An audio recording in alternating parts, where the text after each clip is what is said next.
حضرت انس رضی اللہ تعالی عنہ بیان کرتے ہیں، نبی کریم صلی اللہ علیہ وسلم کا یہ طریقہ اور معمول تھا کہ جب وہ کسی سے مصافحہ کرتے یعنی سلام کے وقت ہاتھوں کو ملاتے تو اس وقت تک اپنا ہاتھ مبارک نہیں کھینچتے تھے جب تک کہ دوسرا بندہ اپنے ہاتھ کو نہ کھینچ لے۔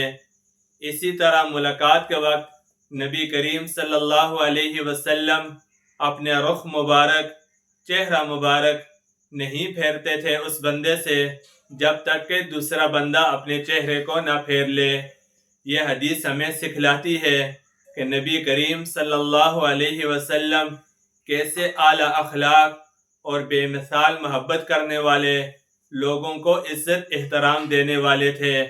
ہمیں بھی چاہیے کہ جب بندہ کسی سے سلام دعا کرے، ملاقات کرے، ان عادات کو اپنانے کی کوشش کرے، خندہ پیشانی کے ساتھ، اچھے انداز کے ساتھ دوسرے سے ملاقات کرے۔